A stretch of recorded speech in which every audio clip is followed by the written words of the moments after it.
right in that curve right there is where I parked my car, and I'm walking. And I was getting close to Kelly's. All of a sudden, this car comes screeching to a stop. And Eric hops out and goes, "Are you Shane?" And I go, "Yeah." This is from Chapel Hill, and he goes, "Yeah." And he goes, "Well, I want to learn how to share my faith more successfully. And I keep asking around, and everybody says, go talk to Shane, because that's my passion. I love, sharing my faith." And so I said, "Okay, deal." And so I said, "Well, okay, let's go find a place to talk." So we went to a coffee shop, and we sat there for over 6 hours talking. Dang. And and Eric grilled me on everything. And he said, "Yeah, would you mentor me? Would you help me learn how to share my faith?" And I go, "Sure.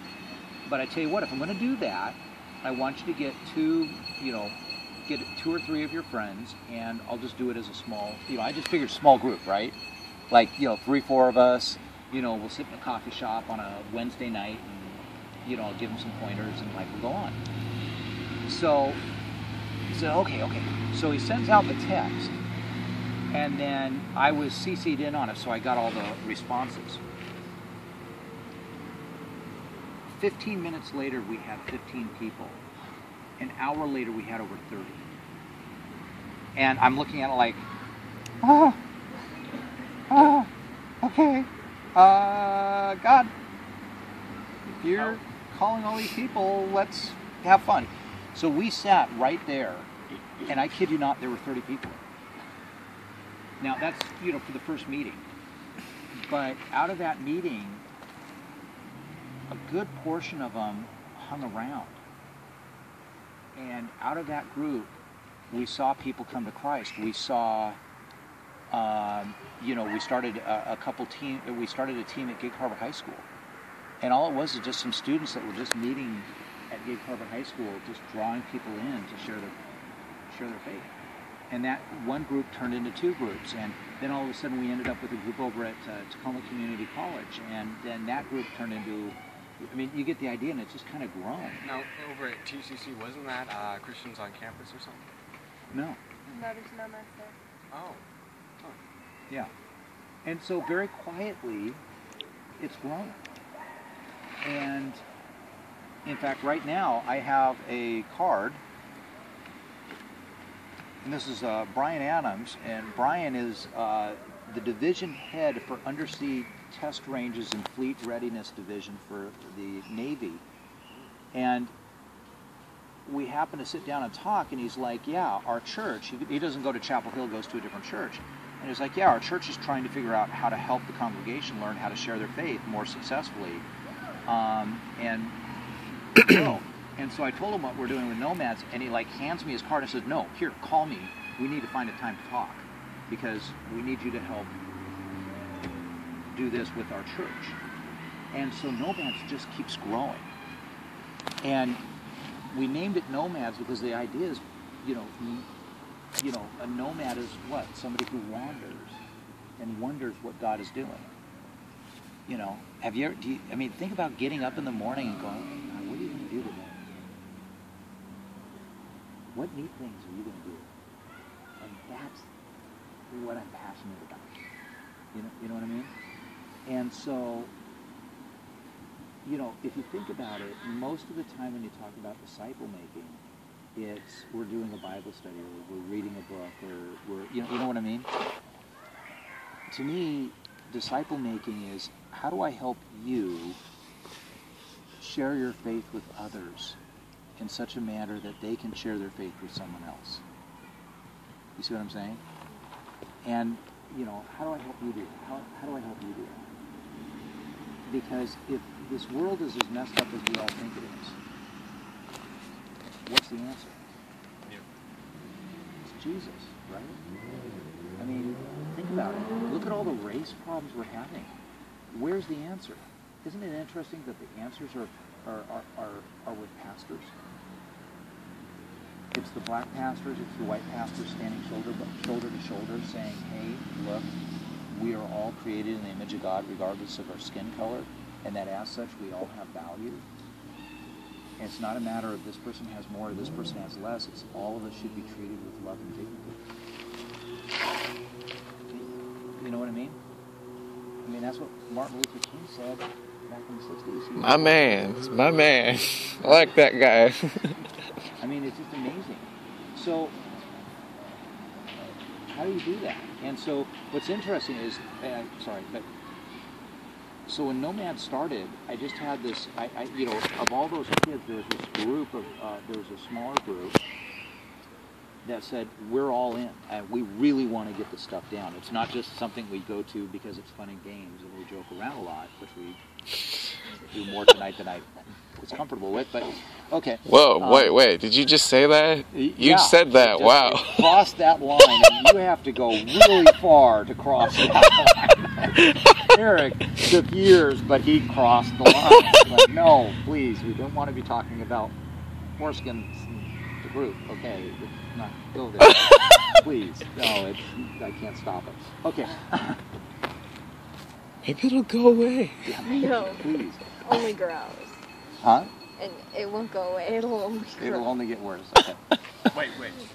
Oh, when like you bring up something, or when Yeah, Eric brings up when like Eric- anything. Yeah, when Eric brings up anything, it just Usually. doesn't die. It's like a cockroach. You just try to step on it and kill it, and it just keeps going. Been there. But we've been able to trace, like one line. We're now 7+ generations. Because you got involved with Nomads. And then did you get you involved? Yeah, Yeah, sort of. yeah. Okay. And then who got you involved? Riley. Riley. Woo, Riley! Got it. Yeah. So, from me, it goes from me to Drew Spitzer, to Teresa Durr, to Riley, to you, to you. Do you see what I mean? Mm-hmm. And that's generational growth. And I don't hold her responsible for you. Just, it's just, you know, perspective. Really, thank you for that. Yeah. Yeah. But does that make sense? That's generational growth. Okay? And that's how it should be done. That's how Christians grow in maturity. And that's, I mean, for lack of a better way of putting it, if you look at churches in areas of the world where there is persecution, guess how the church grows? By the millions. It's one-on-one personal discipleship. And so that's what I want to cover over the next year is, okay, how do we make that a reality? You know, not just admonishing you guys to go do something and not training you how to do it. I want to train you guys how to do it. Because ultimately, I think you guys need to be prepared for war. Because let's face it, when you go to college, Me too. it's gonna be a war.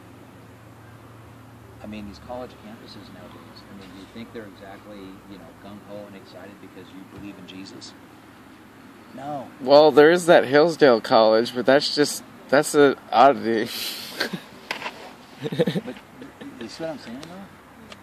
I mean, it is time for us to step up and, you know, and be really careful and really strategic and really tactful about how we do our communication.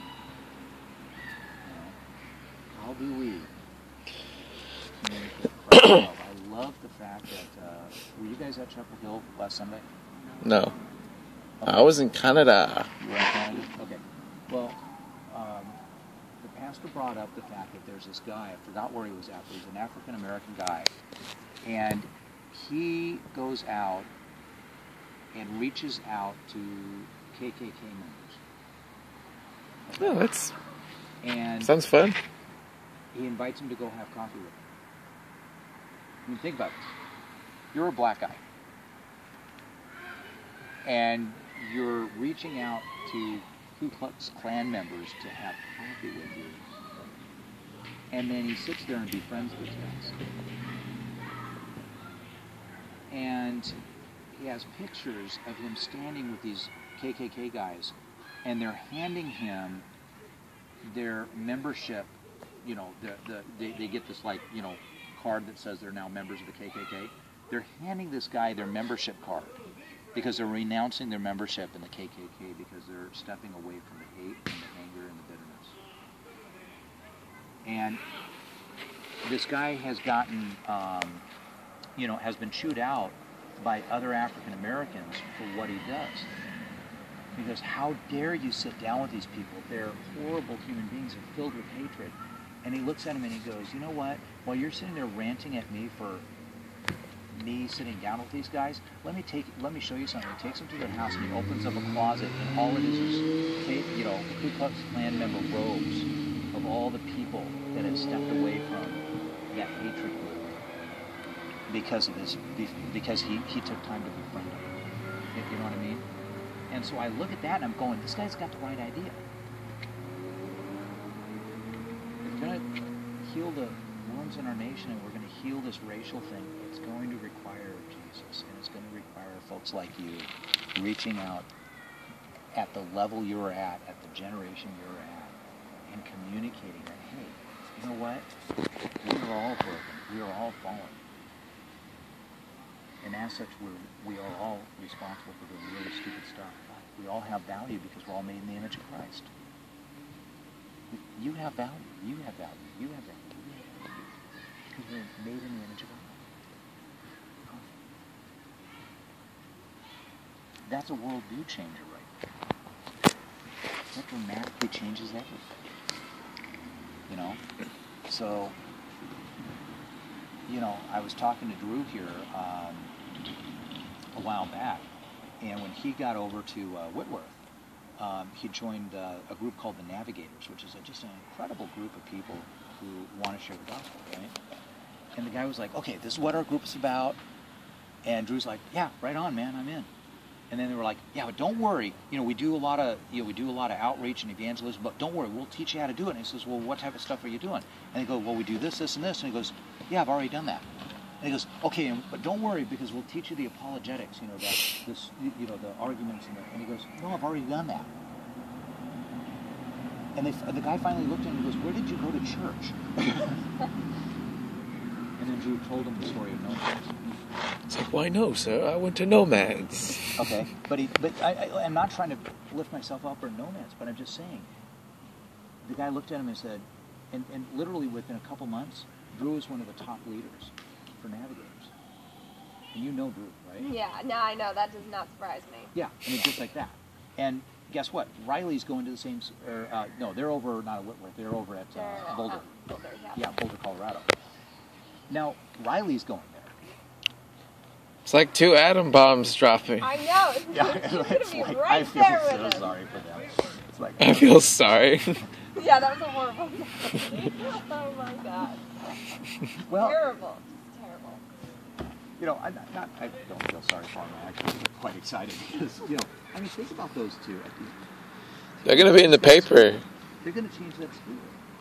Why? Because they're 2 individuals that just said they're all in. They're going to follow God. And my challenge to you, are you all in? Are you ready to follow God?